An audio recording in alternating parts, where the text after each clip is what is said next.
હાલો. લાલો બોલું સાહેબ. બોલો. પરમાર સાહેબ બોલો ને. હા. હવે સાહેબ કાલે મારા મમ્મી દવાખાને લઈ ગયો હતો હું એટલે કાલે તમારી પાસે ન આવી શક્યો. હવે અત્યારે ભૂત સાહેબ છે ને, ભૂત સાહેબ ના દવાખાને એને પાટા બંધાવું છું. હમણાં પાટા હા. બંધાવી એટલે સાહેબ પૂરો પડ્યું એટલે હું તમારી પાસે આવી જાઉં છું. અને સાહેબ છે ને, અત્યારે મારો થોડી પોઝિશન નબળી છે ને કે સાહેબ હું તમને બીજો ફોન ન કરવા દઉં. એમ નહીં, આમાં કેવું છે હા કે મને કેવું થાય કે આખા ગામ ભલે જે હશે આખા ગામ ને મળે, મને ભલે હું, અને મને એવું છે કે મારે અત્યારે શું છે, ચોખ્ખી વાત કહું, મારે અત્યારે પશ્ચિમ બંગાળની એક તપાસ આવી છે, એમાં 30-40 હજાર રૂપિયાનો ખર્ચો છે. તકલીફ એ આઈને ઉભી રહી છે કે ઘરના કાઢવા પડે ને એટલા માટે, બસ એ વાત છે, બીજી કોઈ વાત નથી. બરાબર. હાલો. હા હા તો વાંધો નહીં, ફોન કરો. હું સાહેબ હમણાં નવરો પડું ને ભૂત સાહેબ ને દવાખાને તો હું હા. મારા મમ્મી ને ડાયાબિટીસ ને એવું બધું લો થઈ ગયું છે ને ભાઠા પડી ગયા ને એવું છે ને, કાલના દવાખાને છું પણ હમણાં રજા આપશે ને. હવે છે ને સાહેબ આજકાલ તમને 5,000 રૂપિયા આપી, ઓલા ઘરે મને કઈક ઓછું કરી દેજો તમે. સાહેબ અત્યારે શું છે કે હવે આપણે તમને બધું ખબર જ છે, સૌના ખર્ચા હાલે. હા તે વાંધો નહીં. એ વાંધો નહીં, તો હું તમને ફોન કરી. અહીંયા છો ને? અહીંયા જ છું. હા, તમે કહો કે બંગાળ જાવ છું એટલે એ માટે. ના ના, બંગાળ 2 દિવસ પછી જવાનું. હલો. હા પરમાર બોલું. હા બોલો ને સાહેબ.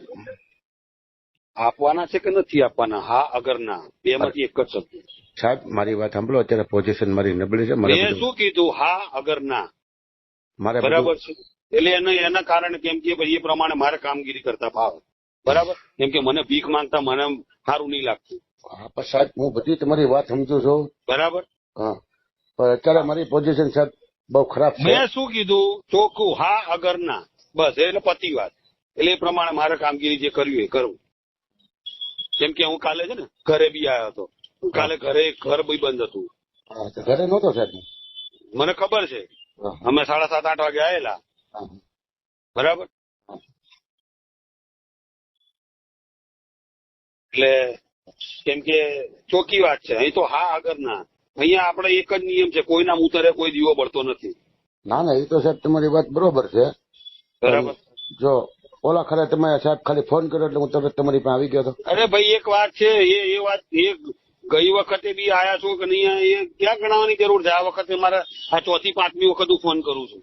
તમારી વાત સાહેબ હું સમજુ છું. તમને શરમ આવે છે કે નહીં આવતી? મને તો શરમ આવે છે. મેં આ છેલ્લી વખત ફોન કર્યો છે, બરાબર છે. હવે હું કઈ ફોન કરવાનો નથી, બરાબર. આ હકીકત વાત છે. આ તો સાહેબ હવે એકાદો દી કાઢો નહીં. મેં શું કીધું? મને કોઈ ફરક, હું કઈ એક વાત છે, મેં આટલા ટાઈમ નતો પૈસા નતા લીધા તો કઈ મરી નથી ગયો, અને આગળ કઈ મરી નથી જવાનો હું. પણ હું સાહેબ તમને શું કહું, મેં એટલો સમય કર્યો, ધંધો કર્યો ને, તો મેં પૈસા મોકલેલા છે. હું ક્યાં તમને અરે ભાઈ એક વાત છે, હું એમ કઉ છું, મોકલાયા હશે, જે કર્યું હશે જવા દો. તમે એમ કહો કે મને નથી મળ્યા, પણ હું તમને તમારે સાહિત્ય આપું તમારા રાઇટર. અરે ભાઈ એ હું શું કહેવા માંગુ છું, એ ભૂતકાળ જવા દો.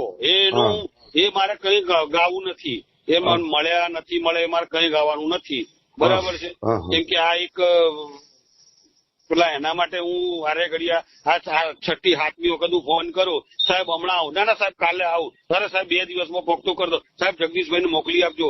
અરે યાર, બરાબર છે. તો મને કઈ ભીખ, મને ભીખ માંગવી ગમતી નથી. મારામાં છે તાકાત. તો હવે સાહેબ તમે કેમ કરું બોલો? બરાબર. ના હું શું કહું?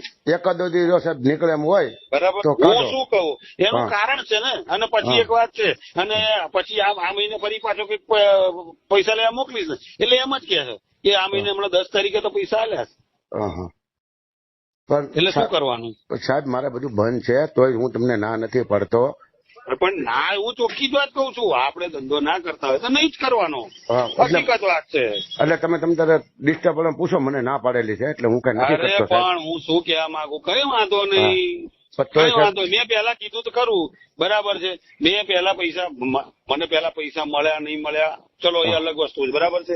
પણ ત્યારે બી હું મરી નતો ગયો, આજે નહીં મરી ગયો, આગળ બી મરી નહીં જવાનો. પણ હું તમને એમ કહું સાહેબ, તમે એમ કહો કે મને નથી મળ્યા, પણ હું તમને તમારા રાઇટર પાસે હરૂભરૂ વાત કરાવું. બોલો આજુભાઈ એ અલગ, એ ભૂતકાળ છોડો, એમાં મારે કાંઈ પડવું નથી.